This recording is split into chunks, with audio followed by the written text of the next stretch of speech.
Você sabia que a cada hora 4 crianças e adolescentes são vítimas de violência sexual? 51% dessas crianças que sofrem violência sexual estão na faixa etária de 1 a 5 anos. Só nos primeiros 3 meses de 2026, o Disque 100 já registrou mais de 32 mil denúncias. E aqui nós não estamos falando apenas de estatísticas, estamos falando de infâncias interrompidas. Eu sou Joyce Nayane, psicóloga do Grupo de Apoio Psicológico da Secretaria Municipal de Educação, e estamos apresentando o podcast Educação em Foco. Nessa feita, nós vamos falar de um tema delicado, sensível, urgente, mas extremamente necessário, que é o Maio Laranja. E para dialogarmos, temos aqui conosco 2 representantes do CREAS, que é o Centro de Referência Especializado em Assistência Social. Nadilma Marcolino, que é assistente social, técnica de referência do CREAS, e Jéssica Reis, coordenadora do CREAS. Sejam muito bem-vindas, meninas. Obrigada. Para iniciar o nosso diálogo, eu queria que vocês explicassem para as pessoas que estão nos ouvindo nesse dia o que é o Maio Laranja e qual a sua importância. Certo. Antes de tudo, Joyce, a gente quer agradecer, em nome do CREAS e em nome da Secretaria Municipal de Assistência Social, pelo convite, e dizer que é importante a gente estar nesses espaços, para trazer informações, assim como tirar dúvidas também, conhecer o GAP, por exemplo. E falando sobre o Maio Laranja, a gente entende que é uma campanha nacional, de enfrentamento e conscientização mesmo da situação de abuso e exploração sexual de crianças e adolescentes. É um mês que é desenvolvido várias ações, em todos os setores. E o grande marco é o 18 de maio, que é o Dia Nacional de Combate ao Abuso e exploração sexual de crianças e adolescentes. É importante porque a gente vai trazer uma reflexão, fortalecer essa rede de atendimento, de proteção, e levar para a sociedade, que é um dever de todos, garantir a proteção dessas crianças e adolescentes. Então, seria um mês de conscientização, reflexão e mobilização de toda a sociedade por uma causa em comum, que é a proteção das nossas crianças e adolescentes. Um chamamento para a responsabilidade, o que a Nadilma falou, é um dever de todos. Então, a gente conscientiza, eu não gosto muito dessa palavra sensibilizar não, mas é o que é utilizado, conscientizar, sensibilizar, mas é um chamamento para a responsabilidade, falando de uma forma direta mesmo, porque é o que a necessidade do momento traz, Nós não vamos parar, nas entrevistas que eu dei, eu falei muito sobre isso, nós não vamos para as ruas porque a gente acha bonitinho, porque é uma campanha que a gente está lá se divertindo, não, é pela necessidade do momento, é pela responsabilidade, é pela urgência que a situação traz. Ok. Meninas, os dados do governo federal nos trazem que 72% das crianças e adolescentes que são violados, isso acontece dentro do próprio seio familiar. Como é que nós podemos proteger? O que significa proteger as nossas crianças e adolescentes? Quando a gente fala em proteger, Jéssica, não está basicamente ligado só ao ato de denunciar. A gente protege uma criança quando a gente acolhe, quando a gente tem aquela escuta qualificada, quando a gente faz com que aquela criança tenha acesso aos serviços públicos, ao qual ela necessita. E quando a gente não revitimiza aquela criança, a gente está protegendo também, porque revitimizar é você fazer com que ela reviva aquela situação. Então, proteger está muito além só do denunciar. Proteger faz parte de cada cidadão. Não é só um dever da assistência social, nem da educação, mas, no modo geral, é um dever de toda a sociedade, do Estado. E trazer essa temática é muito importante, porque a gente vê os números crescendo. E como a Jéssica falou, não é algo legal de se falar. A gente fala porque é importante falar e fazer esse chamamento. Ok.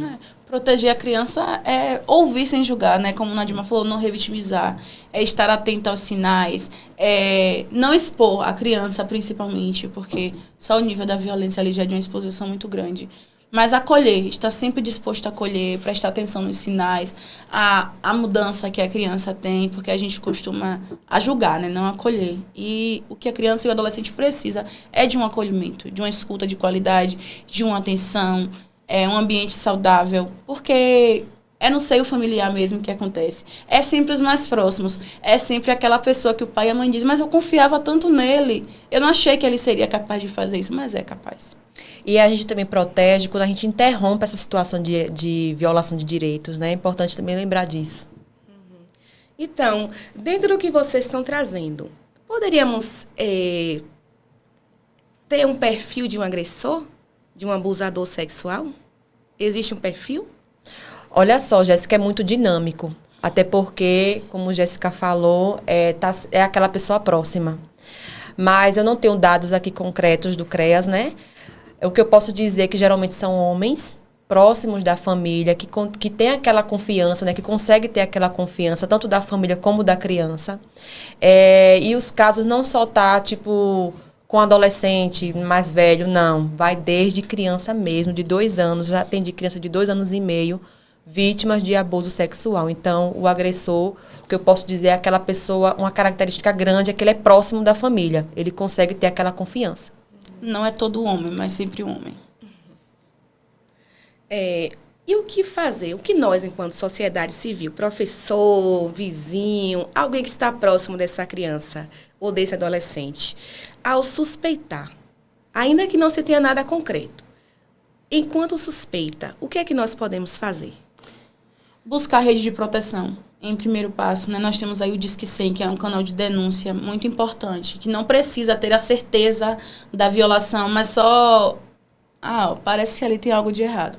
Óbvio que a gente não vai acusar ninguém de uma forma assim tão brusca, mas a gente sabe quando tem algo de errado. Alguns tem um Disque 100, né? tem um conselho tutelar, né, que é o primeiro órgão para receber isso. O CREAS, ele não averigua a denúncia, mas a gente faz o acompanhamento familiar, o inserimento no PAEF, né, que é o programa, né, da assistência social, né, da Política Nacional de Assistência Social.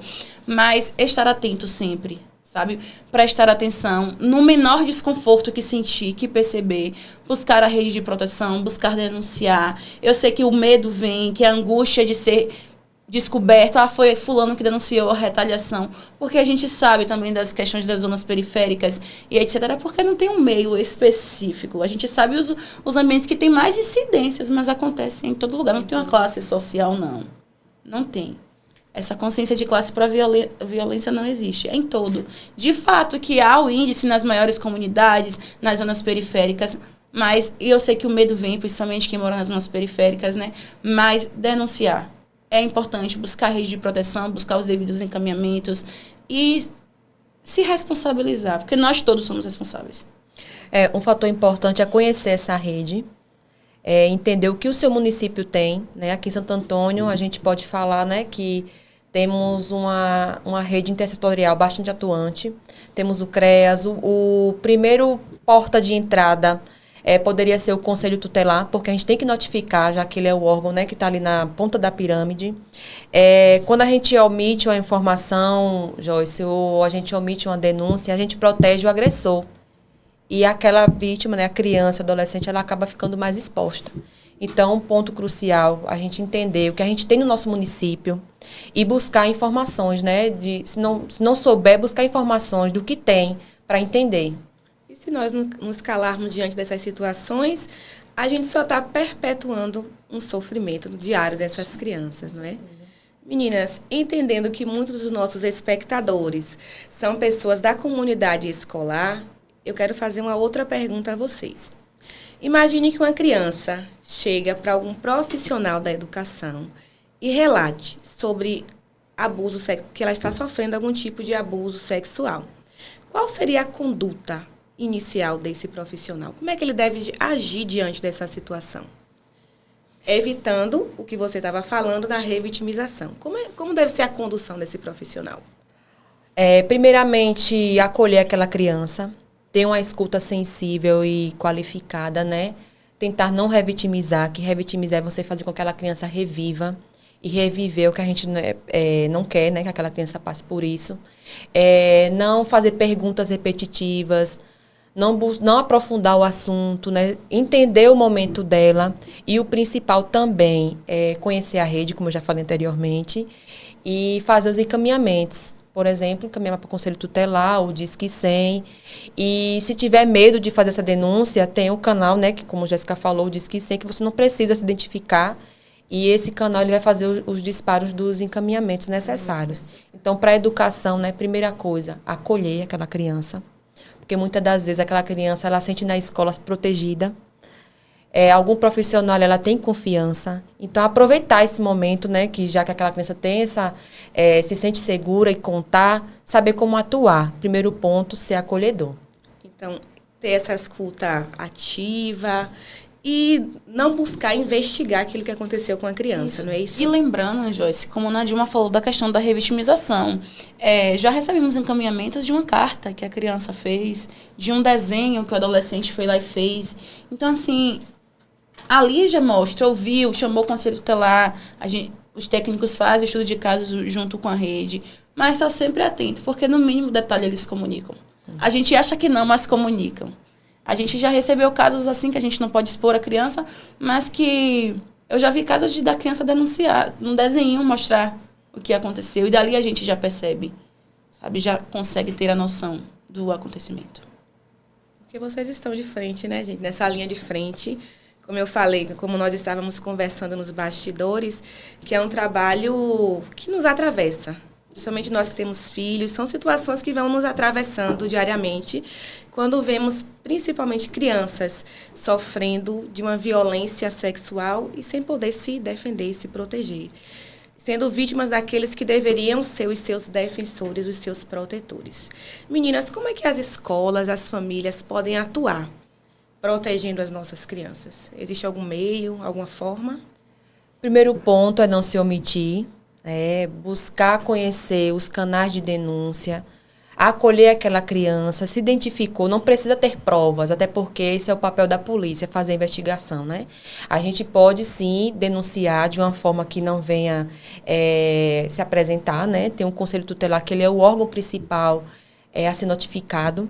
Então, entender que não é só a escola responsável, a assistência, enfim, é toda a sociedade, todos os órgãos de proteção. Eu acho que é importante a gente levar isso para a comunidade, sabe? E não revitimizar aquela criança, não fazer com que aquela criança mude, né, os lados, porque geralmente a criança acaba sendo o agressor e o agressor a vítima, porque tem casos sim, viu, Jéssica, em que a comunidade acaba tendo aquela criança como a que causa a situação da violência. Eu acredito que ainda mais pelo agressor, por vezes, fazer parte dessa família, ser o provedor. Eu acredito que tem muitas camadas envolvidas aí nessas situações, né? E nós estamos falando aqui em uma rede intersetorial. Quem é que realmente faz parte dessa rede? Quando a gente fala em rede, a gente pensa que é toda a sociedade. Mas se for falar em serviços, né, a gente tem aqui no nosso município, vou focar aqui em Santo Antônio de Jesus, nós temos a assistência social, a educação, o Conselho Tutelar, a saúde, os órgãos de justiça, cada um vai atuar de acordo com a sua função. E também levar em consideração que a gente tem um conselho municipal, né, da criança e do adolescente, que é bastante atuante. Muitas das vezes a pessoa não sabe nem o que existe no município. A gente tem uma rede que se articula. A exemplo disso, Joyce, a gente tem uma cartilha desenvolvida com o fluxograma das violações, né, contra a criança e adolescente. Foi construída por nós, né, da rede, a saúde, a educação, o Ministério Público participou.